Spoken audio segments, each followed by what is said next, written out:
Good morning, mabuhay everyone. Welcome to the and last day of our conference entitled Indigenous Responses to Colonial Incursions. This event is in celebration of the 26th anniversary of the University of the Philippines Archaeological Studies Program and the quincentenary of Magellan's arrival in the Philippines. I am Liz Aldiano from the UP Archaeological Studies Program, your host for this event. I hope everyone is all well today. Let me introduce our moderator for session 3. Our moderator is the first PhD in archaeology graduate of the Archaeological Studies Program, University of the Philippines, Diliman, with specializations in obsidian sourcing, lithic analysis, Mindanao archaeology, archaeology of Celebes Sea region, and historical archaeology. An assistant professor, at the same time, the current acting director of UP-ASP. Please all welcome, and I'm going to pass the mic to Dr. Leee Anthony M. Neri. Sir Leee? Thank you. Thank you so much, Liz.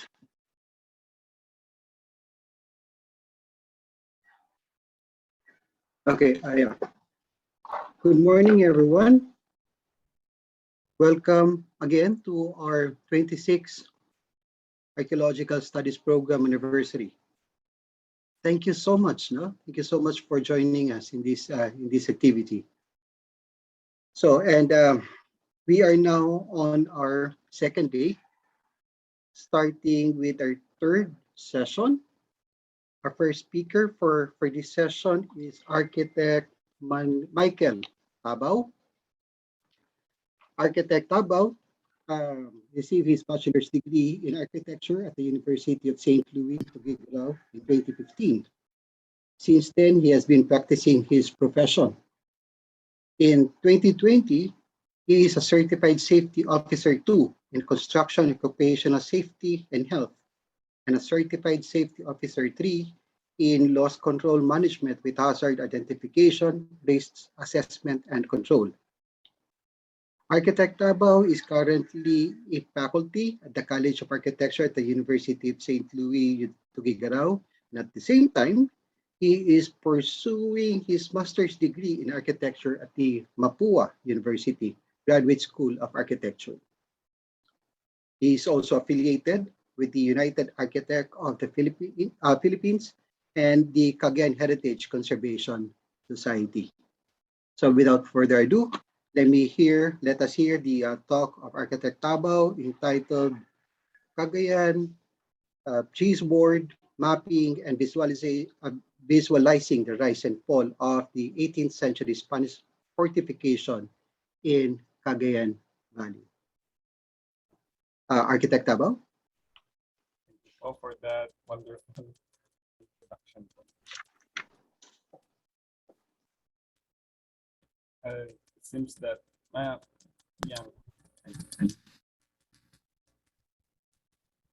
Hello, I am presenting to you now Cagayan's chessboard. Cagayan is known to have so many records of rebellions, and the first contacts with the people of Cagayan, as recorded during the 16th to the 18th century Cagayan, have their own warrior society, animistic religion. They use landscape and waterscape integrated in their settlements. They have shared culture due to trade, intermarriage, and similarities.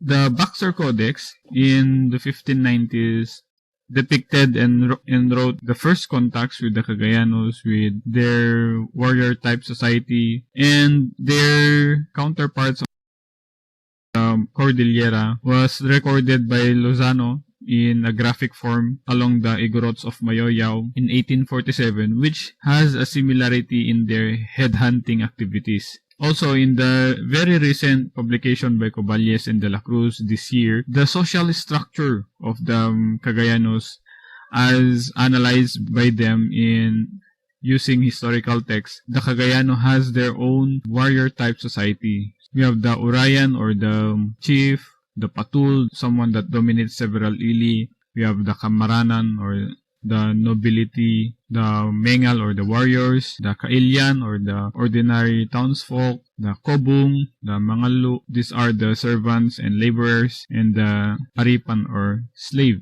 When we look on the territory of Cagayan Valley, there are so many rivers. So the greatest river is the Cagayan River, the Chico River, the Abulug River, the Pamplona River, and the Kabikungan River. When we look on the geography of Cagayan Valley, there are so many groups that is recorded by Felix Kising in 1962, and this is only an estimate on what it may have looked like on the territorial boundaries of the Ibanag, the Iraya, the Gaddang, Yogad, Ilongot, Isinay, Itawit, Kalinga, Malaweg, and the Isnag. They are fenced with Sierra Madre, Cordillera, and Caraballo, and rivers and mountains were estimated to have been the natural boundary between these groups. And along these smaller rivers are pockets of valleys. So these pockets of valleys or hidden valleys where the upland tributaries are leading to. So these small valleys may have been early settlements that are hidden due to the great mountains that enclose these valleys. This may have been also occasions for pack of chiefs, and because the natives were placed in reduction schemes, the natives, due to their descent and rebellions, gradually returned or fled to the mountains. In the 16th to 18th century, the Spaniards established their fortifications along Lalo, Kabikungan, Kapinatan, Tuaw, Kabagan, and Itugod. So this is a 1719 map of forts that shows the forts present along the Cagayan River, Abulug River, and Chico River. Another is a map from Murillo Velarde in 1734, and the coordinates were from Valdez Tamon in 1738. So as you can see, the old longitude and latitude references were based from the coordinates given by Valdez in 1738. So we have Kabikungan, Kapinatan, Nueva Segovia, Kabagan, Itugod, and Tuaw. Most of them retained their names excluding Nueva Segovia, which is now Lalo. This is the record for the revolts in the 16th to the 18th century Cagayan. As you can see, we have so many recorded revolts and dissent in 1581 until 1785. There are more than 23 rebellions that were led by men, and 2 or more rebellions that are led by women. Also, there are records in 1589, widespread rebellions in Cagayan, 1625 and 1719, wherein the entire province of Cagayan was in revolt. So as you can see, there are concentrations of revolts along Lalo, along the Itawit area, and along the Iraya and Gaddang area.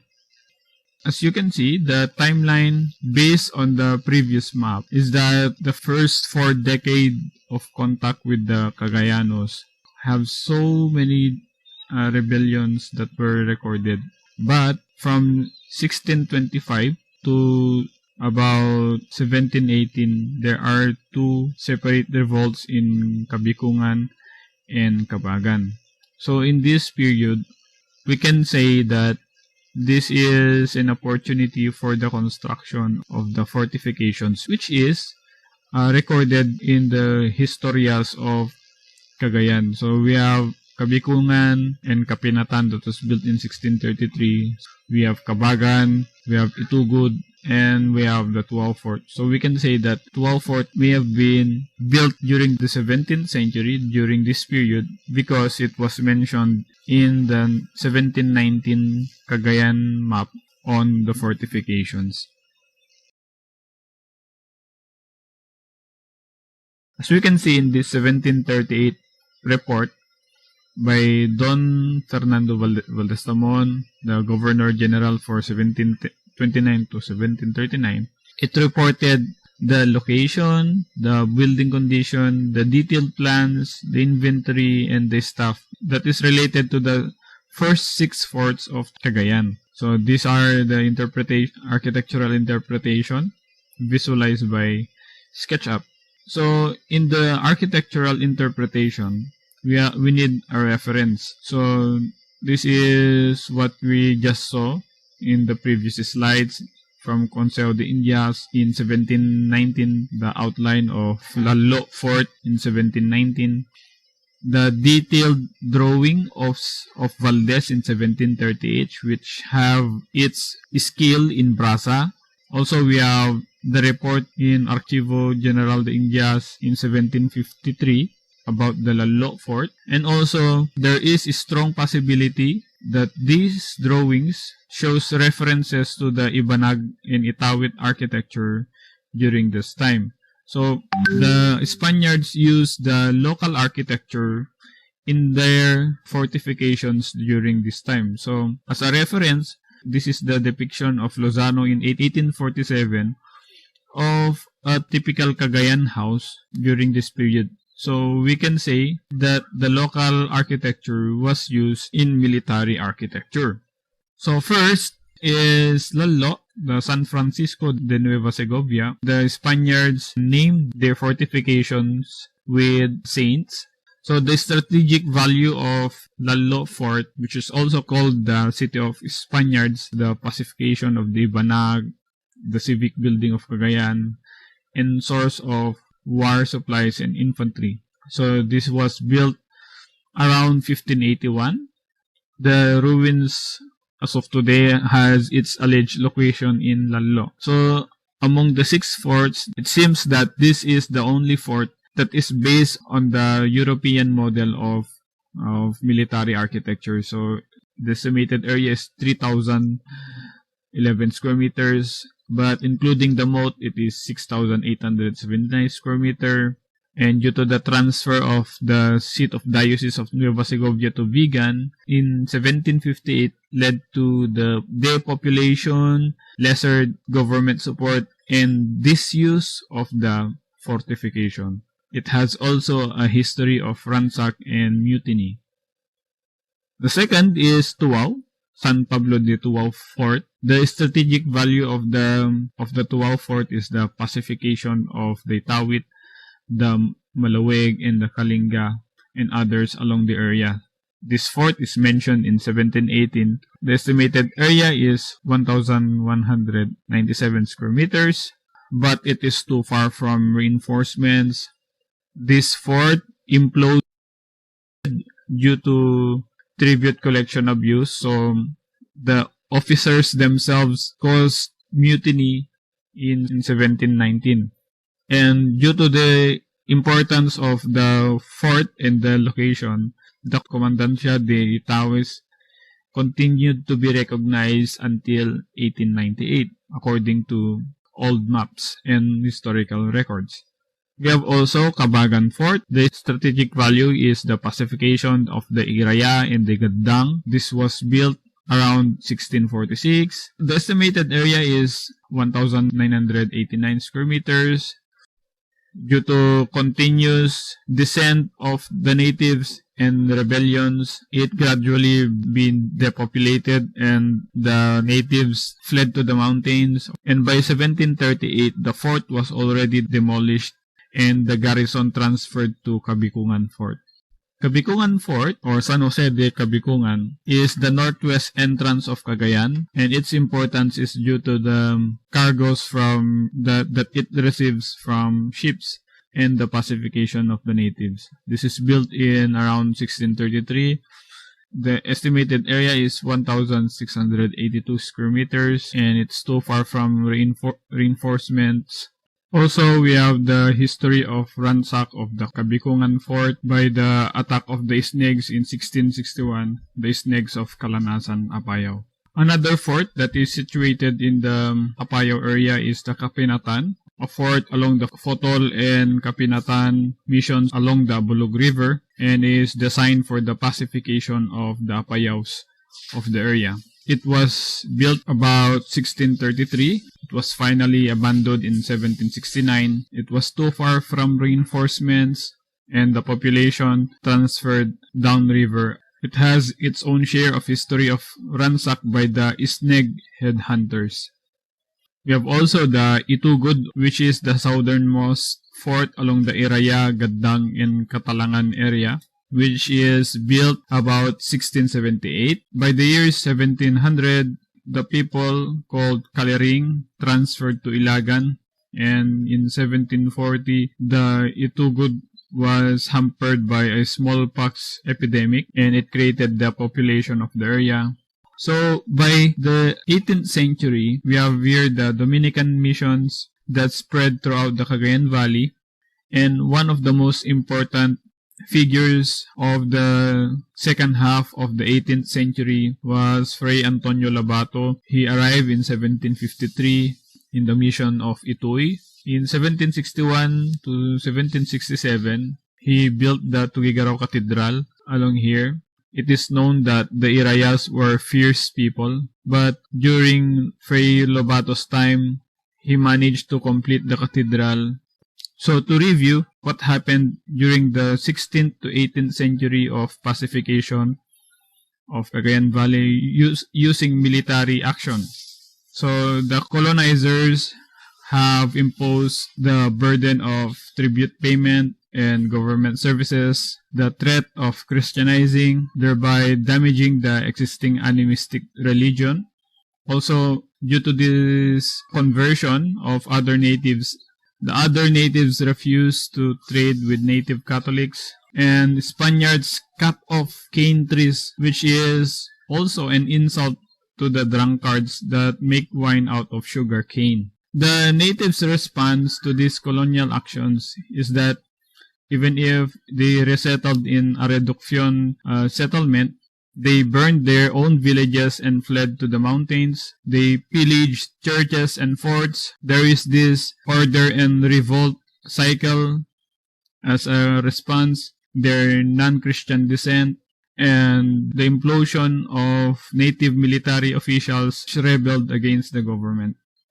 Also, the colonizers weaponized the natives' hunger, and due to the knowledge that the natives have war enemies among other native groups, they recruited natives in expeditions and pacification. And after the failure to pacify a certain area by force, pacification was left to the friars' preaching and negotiations. And eventually, the natives of Cagayan Valley went into a compromise because of the not united dominion of local chiefs. They accepted Christianity by baptism, the miracles they have encountered and witnessed, and also the Ibanag became a lingua franca across the valleys. We can say that there is understanding and diplomatic relations, and the natives themselves became civic and war officers. These are the references.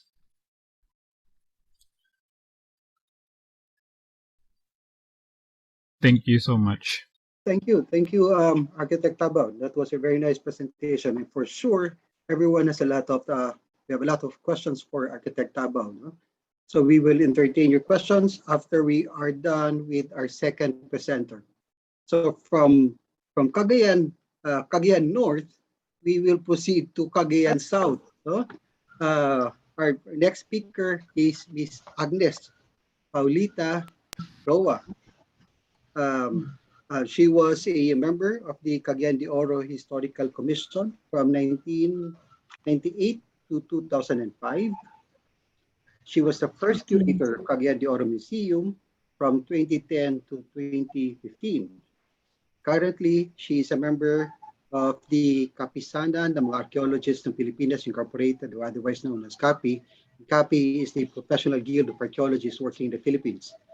And she received her Master of Arts in Archaeology at the Archaeological Studies Program in 2019. In fact, her presentation in this session is her master's research entitled Cota and Ilihan, unraveling the hidden history of fortresses, slaving raids, depopulation, and the colonial economy of the 17th, 19th century northern Mindanao. So, Miss Nanette, Roa. May buntag sa tanan. My talk is about northern Mindanao. The northern Mindanao region, which is considered one of the important areas of archaeological research. During the Spanish colonial period, this was known as the Misamis province, and it was then composed of the present-day provinces of Misamis Oriental, Misamis Occidental, Bukidnon, Camiguin, Iligan, and Dapitan cities. But I am going to concentrate about more of this topic on the province of Misamis Oriental, because this is the area in which there were a lot of archaeological explorations and excavations for over a decade. In Misamis Oriental, it was observed that on several hills, there are ruins of stone-based structures dating back to the Spanish and colonial period. These hills share a common landscape feature and had a commanding view of the bay and its environs. It could be that the hills were specifically chosen as locations for such structures so it can serve as an important purpose for the community. Had it not been for the research done by the Northern Mindanao Archaeological Team headed by Dr. Neri, these hill structures in several municipalities of Misamis Oriental would not have been known outside of the respective communities.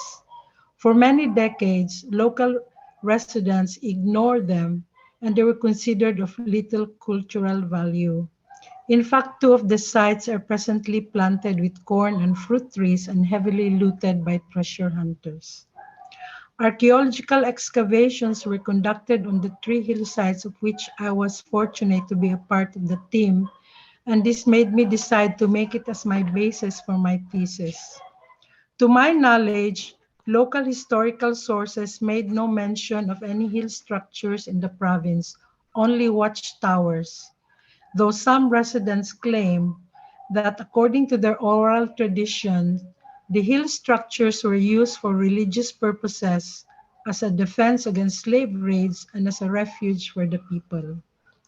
My main objective was to establish a connection between the archaeological reports at hand with the local oral accounts and the historical records on slave raiding, with the aim of subsequently producing a new data that will show how they are linked with the bigger events in the country in that period of time.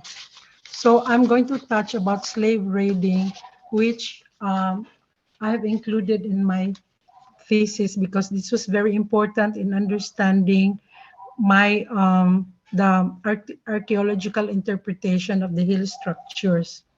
Early Spanish chroniclers in the Philippines wrote about the violent slave raids that frequently occurred in numerous places, especially in Mindanao and in Visayas area. The practice of raiding existed long before the coming of the Spaniards and not between local chiefdoms. After the establishment of the Spanish colonial government in the archipelago, slaving raids still continued in Mindanao and in the Visayas and even as far as northern Luzon. They were conducted by the Maguindanaos, the Tausugs, and were later joined by the Samals and the Iranons, who were originally from Lanao. These were all Muslim people groups from the southern Mindanao, but the colonial government labeled them as Moros because they were of the same faith as the Moors who previously occupied Spain. For a long period of time, the colonial government was not able to put a stop on these deadly raids, and it was compounded by the fact that not all of Mindanao was under Spanish control. In 1569, Martin de Goiti and his men engaged a group of pirates or raiders who just plundered several coastal villages in the Visayas region. It was a rude awakening for the Spaniards who underestimated the fighting skills and seamanship of the locals. Slave raiding or piracy was to be one of the colonial government's big security problems for the next 250 to 300 years. These attacks were targeted in unprotected coastal village on boats full of valuable merchandise and from the west and to the far-flung areas of the archipelago. It went as far as Sulawesi. These raids were financed by the sultans of Cotabato and Sulu and had a widespread impact on Southeast Asia. In northern Mindanao, as well as other places around the archipelago, villages were razed to the ground. People were either killed or captured as slaves. Then in the 17th century, the entry of the British merchants in Southeast Asia market led to a more extensive raiding around the archipelago. The British came to Asia to buy tea, which was much in demand in England. They thought of obtaining tea and other commodities in China through barter in exchange for goods highly valued by the Chinese like pearls, turtle shells, shark's fin, bird's nest, and others. Sulu was noted as a place that can supply these goods. In return, the British were prepared to sell to the Sultan products from India like opium, textiles, guns, and gunpowder. In the meantime, the Sulu's maritime trade expanded that a large labor force was needed to meet the demands of the British middlemen, and they can only get more laborers through raiding. The frequent raids caused a sharp reduction of the population in many areas, pose a big threat for the economic survival of the economy because few taxes were collected as towns and villages had to be rebuilt, and many people were either killed or captured and sold as slaves. These raids were well organized and were launched from the sea. Between 100 to 200 raiding boats known as prahu set out of Sulu yearly. The largest was the Juanga, the Sulu warship that can accommodate a big number of warriors. The sheer size of their naval might was capable of defeating Spanish and Dutch fleets and even bring down local kingdoms. The government ships that patrolled the seas were too heavy and slow. They were no match to the light and fast-sea crafts of the raiders. However, in several coastal communities in northern Mindanao, people built their own vessels called palwa that was similar to cannon boats, where volunteers rowed this palwa to meet and fight the raiders at sea so they can prevent them from reaching the shores.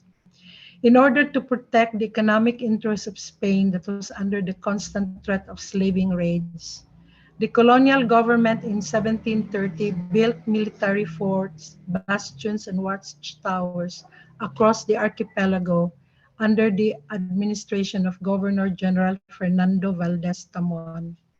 It prompted a Spaniard to remark that the system of fortification made it appear like a fortress of empire. In northern Mindanao, the colonial government built military forts manned by government soldiers in Dapitan, Misamis, Ilihan, and Cagayan.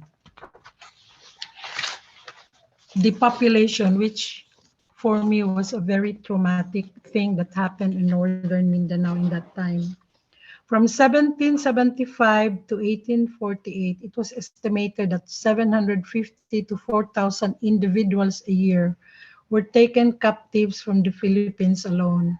The highest rate of slave imports in Sulu annually was 3,000 to 4,000 in a period between 1836 to 1848, and it coincided at the time when foreign trade in Sulu was at its highest. This would sum to roughly 480,000 captives in a span of 12 years. This period is considered as one of the largest movements in Southeast Asian history, with hundreds of thousands of individuals sent in to slavery across the Sulu zone. It was at the cost of so much death, human exploitation, and coercion in the course of human slave raiding. Cotas and Ilihans are Visayan terms for fortresses. There were the indigenous fortifications during the pre-Hispanic period where the archipelago was composed mainly of chiefdoms. These were made out of earthen and wooden materials and located in elevated grounds. However, due to frequent slave raids, even when the archipelago became a colony of Spain, the Cotas and Ilihans were still part of the colonial landscape, in addition to garrisons, watchtowers, baluartes or bastions, and even church fortresses that served as bunkers in case of an enemy attack. Let me share the several Cotas and Ilihans in my home province, some of whom were built contemporaneously. They were discovered during an archaeological survey along the coast of Misamis Oriental over a decade ago. The church fortress in Opol, Misamis Oriental. There's a relatively modern Our Lady of Consolation Parish Church situated on a small hill facing the bay. Besides the church is an empty lot with a large open-air altar made of old coral stone blocks. This is the only remnant of the old church that was built in 1834. According to local oral accounts, the first church building of Opol was razed to the ground by the Maranaos, a Muslim group who lived in the upper southern border of Opol. However, aside from oral accounts, no documents can be found regarding the burning of the first church. But archaeological findings on the site that was known as the Poblacion Church ruins revealed that there were several burning episodes and pieces of charred wood unearthed in the site where the old church once stood, and this is consistent with the oral tale about the church being razed to the ground by slave raiders. The second church was built in 1834. But what is unique about this church is that there are two tall rounded structures that are located on both corners of the old altar that can be seen till today. These are structural defense fortresses that were copied from the European medieval castles, where rounded corner towers help prevent the enemy from easily entering the castle. The rounded structures of the church face the bay, giving the raiders the impression that the church was well fortified. Near the poblacion of Opol was also a baluarte or a bastion that had a military arsenal. The presence of a military bastion helped provide additional security to this coastal town. Like Opol, Karaan Hasaan or Old Hasaan is in a coastal area and also experienced slave raids. This site is situated on top of the hill, which was the first settlement of Hasaan.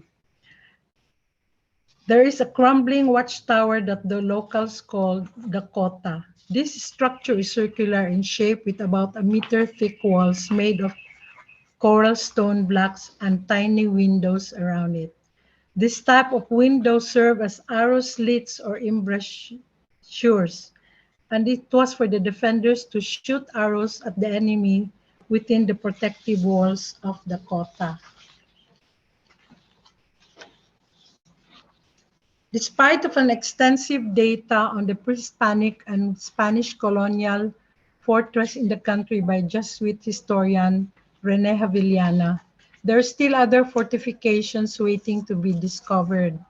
One of them was the Calumat Fort on Ilihan Hill in the municipality of Alubihid in Misamis Oriental. This is considered a pre-colonial settlement of the people located on the hill facing again the bay, and this was located by Dr. Neri and his team with the help of the town mayor. Many artifacts that were unearthed there predated the coming of the Spaniards in 1521. But for many generations, Kalumat was the password that the people used to enter this Ilihan, that it has become part of public memory even to this day. It is the Visayan acronym for the word Kauban, Agpas, Lukso, Ugma, Mamatay, Anak, Tana.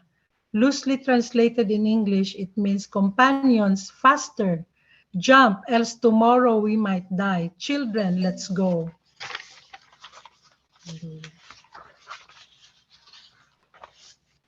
As we know, many years, the subject of slave raiding was not discussed openly by the people here in northern Mindanao.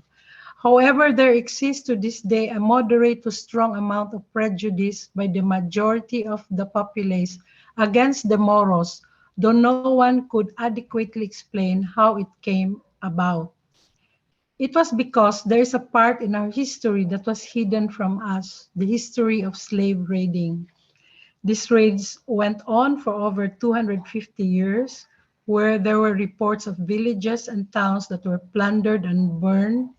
Men and women and children carried away were either subjected to hard labor by the Sultan or sold in slave markets around Southeast Asia. It is important to know that this is not a long-standing issue of supposed religious war between the Crescent and the Cross, but it was just a matter of plain economics. In conclusion, slave raids posed serious economic and security problems in the country during the colonial periods, and this was the reason why it was important to maintain many Ilihans and Cotas and other hill structures in northern Mindanao, because the people underwent the most harrowing experience and untold sufferings whenever the raiders struck their towns and villages. As mentioned earlier, the present generation hardly knew about this period in our history. Could it be that the public memory about the period of slaving raids in the province of Misamis Oriental was deemed too painful to be discussed because of the big traumatic effect it had on the people? The result is we instead develop a preference for a bland, almost simplistic kind of history, failing to see that beyond its dark and tragic side, there were men and women who, in their struggle to survive, learned to fight in defense of their families and community. Because of their courage and strength in these trying times, they helped shape strong and prosperous coastal communities around northern Mindanao today. Dagan salamat, ug maayong buntag.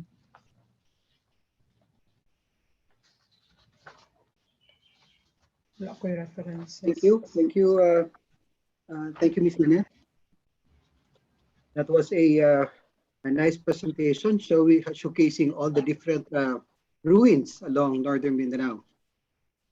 So I guess we still have ample time for the Q&A. Let me check first.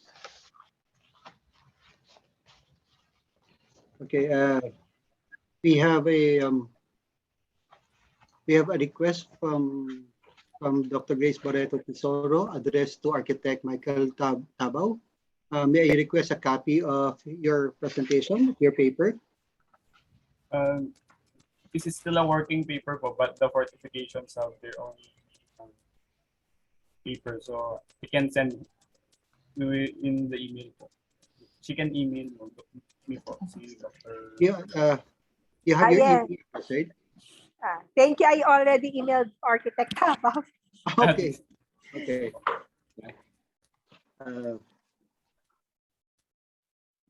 We have wait.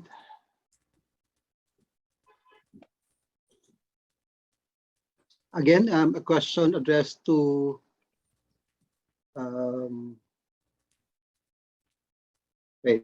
Architect Tabao. In terms of early Spanish incursions, can you comment on the ratio of the contingent coming from lowland settlements, Ilocano, Pangasinan, fighting alongside with the Spanish forces? Yeah, there is a record in Valdez Tamon's Planos de las Plazas in 1738. The total of Pampangos that were that were fighting alongside the Spaniards as an infantry is about 44 out of the 148 soldiers that are scattered across the province. So we have about 30% of them of the forces of the Spaniards are Pampangos. But I have not encountered Ilocanos by the time of Valdez Tamon in this documentation. Okay. Okay. Next question again, addressed to architect Tabao. Actually, I have the same question as Grace Barreto. Soro, what is the general condition of these fortresses? Is there a current program to protect them, and are they in private or public lands? Because you presented these different ruins, right? And then some majority of the ruins that you presented are not really shown from the surface, and that is based only on the archival records, right? Yeah. So it's only on my attack on the research was historical archaeology, which is based only on historical records, the plans, the drawings, and accounts that is contemporary within the era. So the present ruins are only allegations, but it's not yet that confirmed by archaeologists. I guess it's not yet confirmed by archaeologists, and since most of the forts are ruins, and there are no, in my knowledge, there are no present above ground indications that they were there, but also due to the palisades that were made of wood, nawala na talaga sila. So but I guess we can reckon on Valdez Tamon's records, and some locations have retained also their names, so we can the Archaeological Society might have research opportunity with this in the Cagayan Valley on the six recorded by Valdez Tamon in 1738. The last eyewitness account was by Bonifacio Corojedo, which was 19th century. So actually the visualization that we have that I have shown today is the in my knowledge is the first visualization from back from which was last drawn in 1753. So from 1753 parang nakalimutan na yung documentation ng mga fortifications. So nawala na talaga sila, but we can reckon on the present locations of the alleged locations of these forts. Okay, so Architect Tabao, you mentioned there are 6 recorded ruins, right? Based on yes, six, and after Valdez documentation, there are additional forts because the Caraballo area was bago na yung daan doon sa Caraballo area papuntang Maynila, so that was accessible.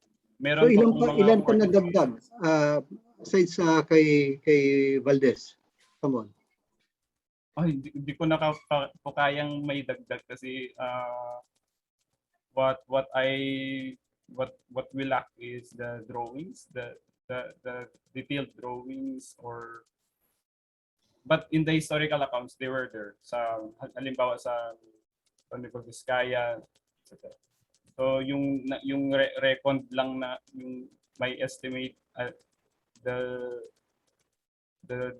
drawings that I have just presented were the ones that were documented by 1730. 1700. So 18th century po.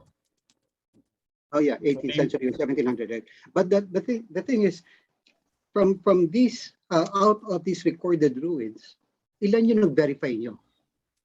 Wala pa po. So, wala pa. So, wala pa po. So yung presentation mo is based only on the archival. No? Yes po. No, but Based on the no archival. ocular inspection of these sites. Yes po. So kailangan pong ma-verify po talaga sila. For instance, yung sa Kabikungan Fort po, the later records says that the Spaniards built a chapel, a stone chapel, and my friends showed in Facebook that there is stone apse that is present in Kabikungan, which is very isolated. So that is a possible location also of the palisade of Kabikungan. Okay, good. And lucky for you, now Dr. Grace Barreto Tesoro confirmed that she volunteered herself to check your sites for archaeological investigation, no? Pwede Yes, Oh, yun. po. not just a team, not just me. So that's why I say we, many people, not just me. Okay. Parang yung isang stone church po sa Kabagan po. By 1738 it was demolished, sabi ni Valdez Tamon na demolish na siya. And my hypothesis, the stones that were used in these forts were used in the churches. Yun lang yung nasa isip ko lang kung bakit wala nang mga ruins na above ground po. Yes, tama ka doon. Baka na-reuse lang.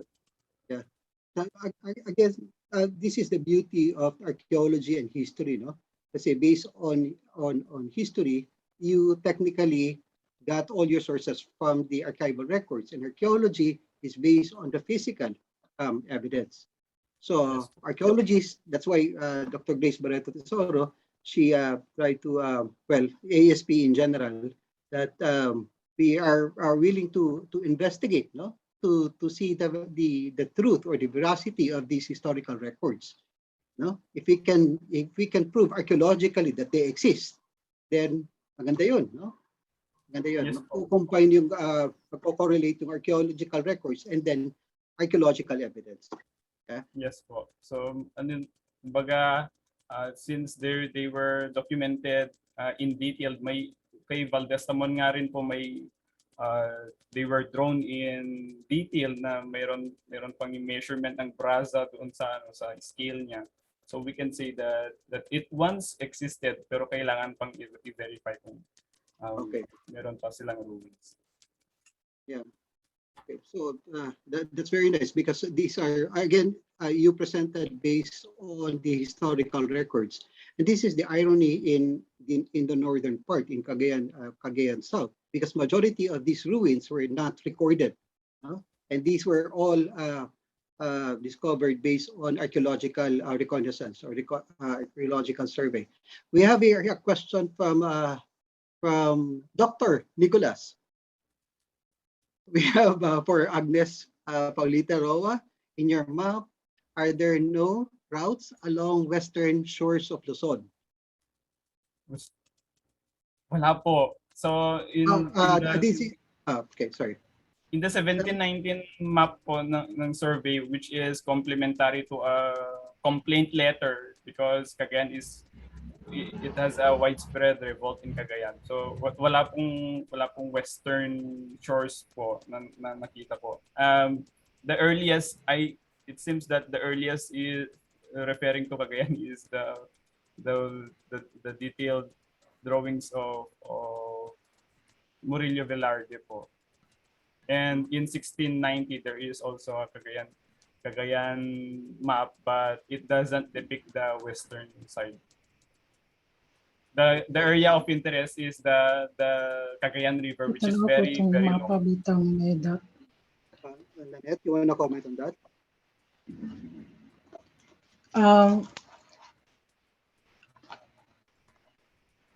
On the western shores. Okay. My concentration of my research is between Mindanao and the Visayas, although there is a mention about the raiding going as far as northern Luzon, but I wasn't able to get a map on that area that you mentioned, Dr. Nicolas. Okay. We have here another question from addressed to Architect Tabao, from Dr. Jack Medrana. Do we also have studies on the forts of Southern Isabela? This area was also a critical zone because of the proximity of its new pueblos to the Ifogaos, and perhaps Igorots and other groups too, who were always doing raids of the pueblos in the 18th and 19th centuries. I guess the book of Salgado, Pedro Salgado in 2002, but there's no known research on this in detail in Southern Isabela. The only fort that I know on Southern Isabela is the Itubud Fort, which was gradually abandoned in the 18th century. But southwards, I have no knowledge on these accounts, the 18th and 19th century. Okay. Mm, question addressed to Nanette Roa. Are there any mention of what construction materials were used in the pre-colonial Ilihan or Cota? Did they use stone already, or were they early Cotas made of lighter materials? There was a survey done by Father Haviliana. We have wooden fortifications in several hills on Cagayan de Oro. But in Kalumat, I read the report that it's a pre-colonial Ilihan, and they were using coral stone and limestone bounded with mortar. So perhaps there are other fortifications that have yet to be discovered in northern Mindanao that are using the same thing, because what I noticed is that most of the forts there were built contemporaneously. So I'm sure that there are materials there, especially because it's near the sea. Mostly they use dressed coral stones. So that could be it.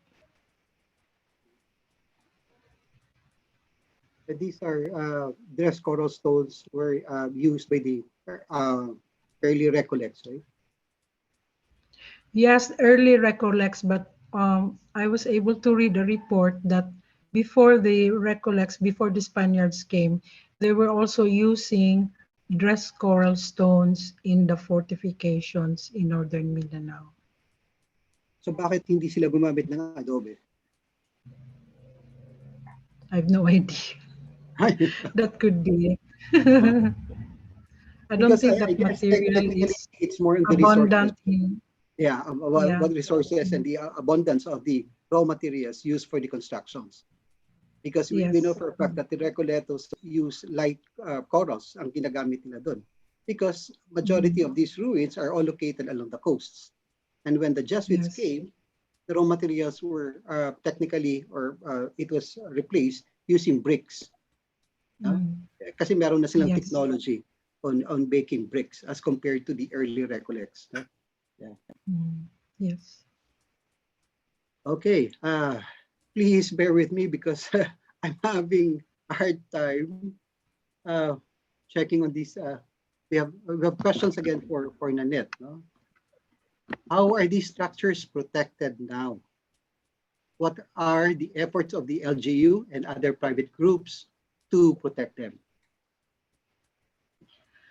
From what I know is that the municipality of Alubihid, and I'm sure you're aware of that, Dr. Neri, is that the mayor and then most a group of heritage conservationists in that place, they're very enthusiastic and they're very cooperative with conservation efforts, especially in that Horno and also now with Kalumat. In fact, I heard that there is a move now that the municipal government would like to preserve the Kalumat Fort in Ilihan Hill.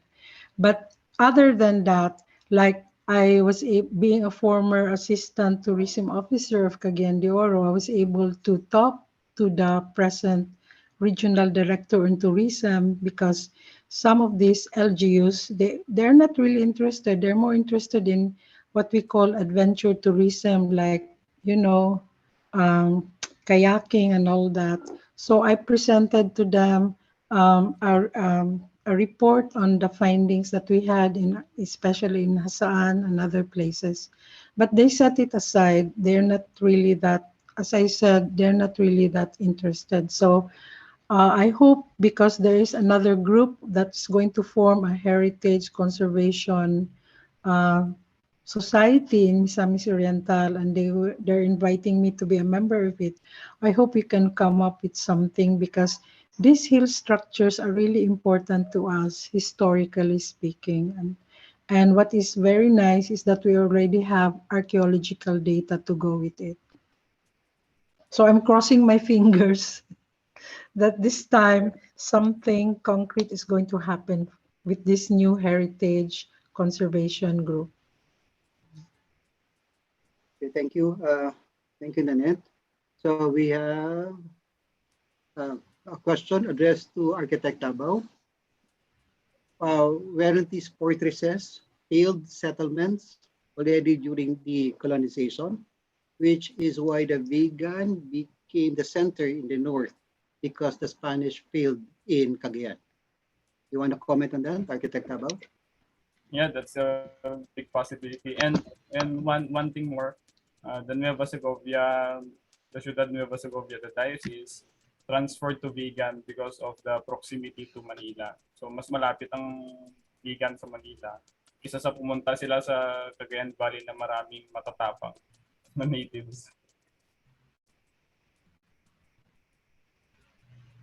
Okay. We have we still have time. No? We have 2 minutes. And we have a question for Ms. Nanette.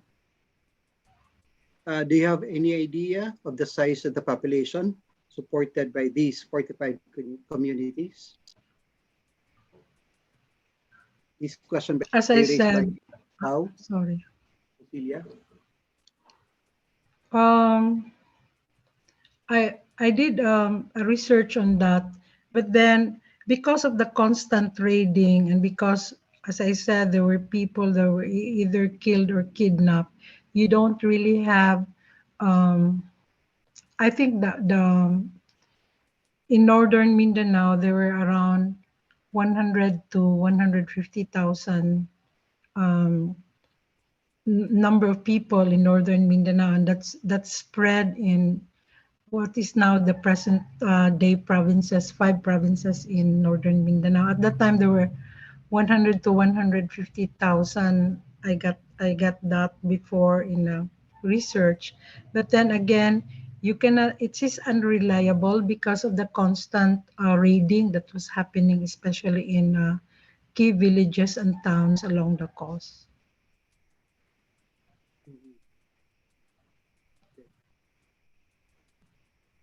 And we have a comment from Dr. Nicholas addressed to Architect Tabao. The flight of the people of Cagayan to the mountains because that of the Ifugao, as studied by Stephen Acabado. You want to comment on that, Architect Tabao? I will look into it po. Ulo ba? Salamat po sa comment. Okay.